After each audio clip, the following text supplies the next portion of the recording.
Hi everybody, Katie Florio and Will Vandervoort from the Clemson Insider here at Monday's Blitz. And as we know, this upcoming Saturday is a huge game as Clemson travels to Columbia to take on the Gamecocks. And so that, of course, was all the talk was about that today. Everyone is excited. Everyone is pumped. Cleland Farrell, he spoke for a while today about everything. You know, he gave us a bunch of stories about how he went down there one year, I think, as a recruit. Yeah, right. And he went to a Waffle House after and saw there's a Clemson fan in there with a Clemson t-shirt, and he, you know, almost got in a fight. Some South Carolina fans wanted to fight him. So, yes, he definitely talked a lot about that. Can you elaborate more on some of the things he said to us today? Yeah, Cleland was he was gold today. I mean, he was a sports writer's dream or media person's dream today.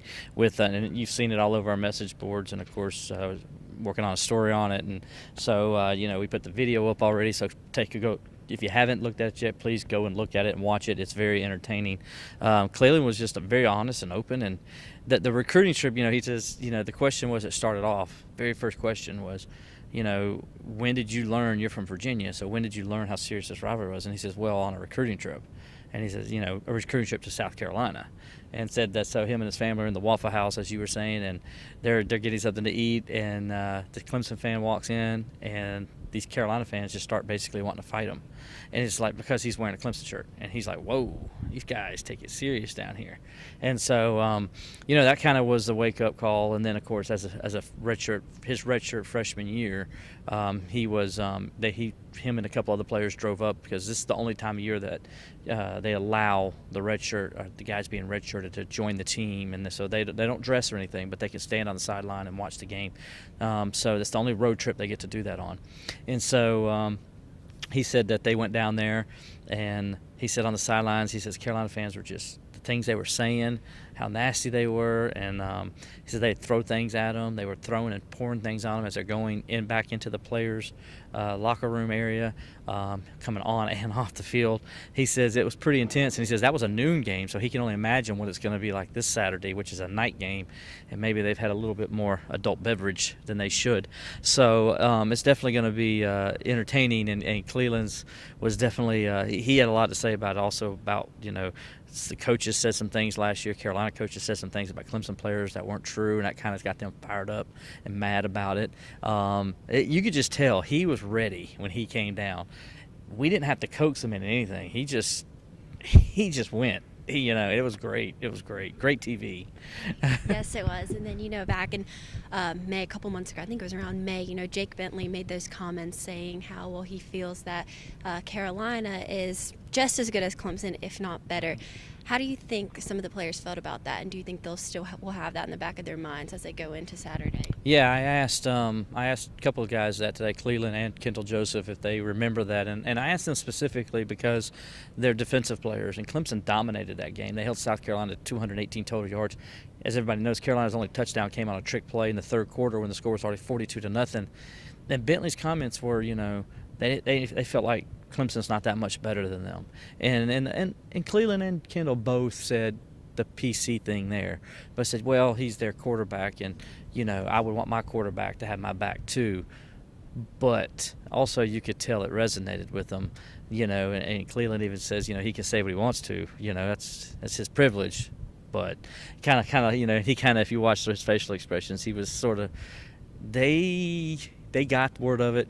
Cleland admitted that they heard it, and that, you know, I think it's been said to them, and they're going to, you know, Clemson's had a couple of those games this year where it's kind of leave no doubt, and you can kind of get the feeling. And also, you know, talking with a couple of guys last week, they kind of got the feeling that, you know, they got something to prove to South Carolina.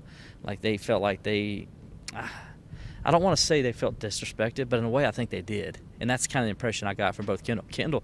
Kendall was very quick in his answer to me. He just kind of like blew it off real fast, and that told me, yeah, it's been repeated to them again. They've probably seen a video of it. They probably watched the video. I wouldn't be surprised if they didn't watch the video.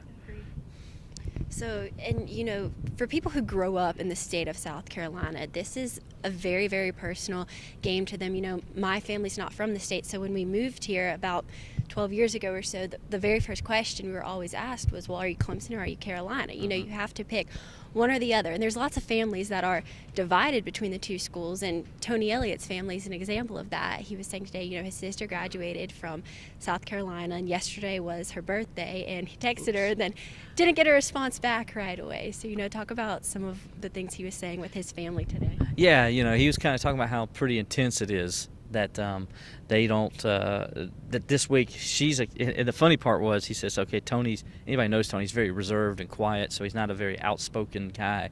And so he says that, you know, Clemson's, when they have the upper hand and they win and he's got the upper hand all year, he doesn't really say much. He says, but if South Carolina wins and little sis has the upper hand, she's going to let him know it every time she sees him. And he says, so it's really fun, but at the same time, it makes him want to beat South Carolina even more. And it's what people don't realize. Tony Elliott was obviously played at Clemson, and his team, those years, Clemson was 3-1. In those 4 years, he played for the Tigers. His last year was 63-17. And then, of course, this will be his 7th game as a coach in this series. And Clemson's 3-3 in those games, so the tiebreakers this year. They won the first 3. Clemson's now won the last 3. And so, you know, he was talking about how, you know, it's going to be pretty intense in the family, and you know, his aunt is also a South Carolina graduate, so she likes to always kind of jump up on him. So he says it's 2 against 1. So I asked him jokingly after we got done, I said, well, when they try to get on you, though, can you just kind of like throw up 63-17 and 56-7, and doesn't that shut them up? And he says, you'll be surprised that it doesn't really. It does. So they seem to have a pretty good time with it, and that's good, though. I mean, it's all in fun and games. And but, of course, Tony, the reason he forgot to text his sister, didn't do it till last night, was because he was here all day getting ready for the Gamecocks, and getting his game plan together and watching film and stuff. So, you know, that's why he missed not texting his sister, which we've all been there. I forgot. So, you know, I know my sister's probably watching this, and she knows when I forget, so she'll let me know. So, anyway, you know, so it happens. And so, but, yeah, and I grew up in this state, and, you know, I grew up actually in a South Carolina town, unfortunately. Love my hometown, don't get me wrong, but they all love the Gamecocks. And, of course, I grew up on the other side. My family's all Clemson people, and so, you know, it was pretty intense for me growing up, having to listen to all the Gamecocks crowing growing up. So it obviously, for me, this is a rivalry that kind of is personal for me in a way. And even though I'm in the media, I've always had to separate myself from it when I started covering Clemson. But this game always is fun to me. I look forward to it. And when I was listening to Cleveland Farrell and talk about all the stuff and all, I looked at a couple of the reporters, and I said, this week is so much fun. And it really is. So if you're from the state of South Carolina, you have to enjoy this week, because what it means to everybody in the state, even the media, we kind of get into it a little bit because we just love to see the players kind of interact. And because I know South Carolina players are going to respond to what Cleveland said today. So it's going to be fun to watch, to see what it's going to be this week. But it's a fun week. It's a great time, and I just always get so excited about it. Yeah, like you said, you know, the whole week's going to be fun. The game's going to be fun. So, yes, just a great week. So keep up with the Clemson Insider as we continue our coverage of Clemson football throughout the rest of the week.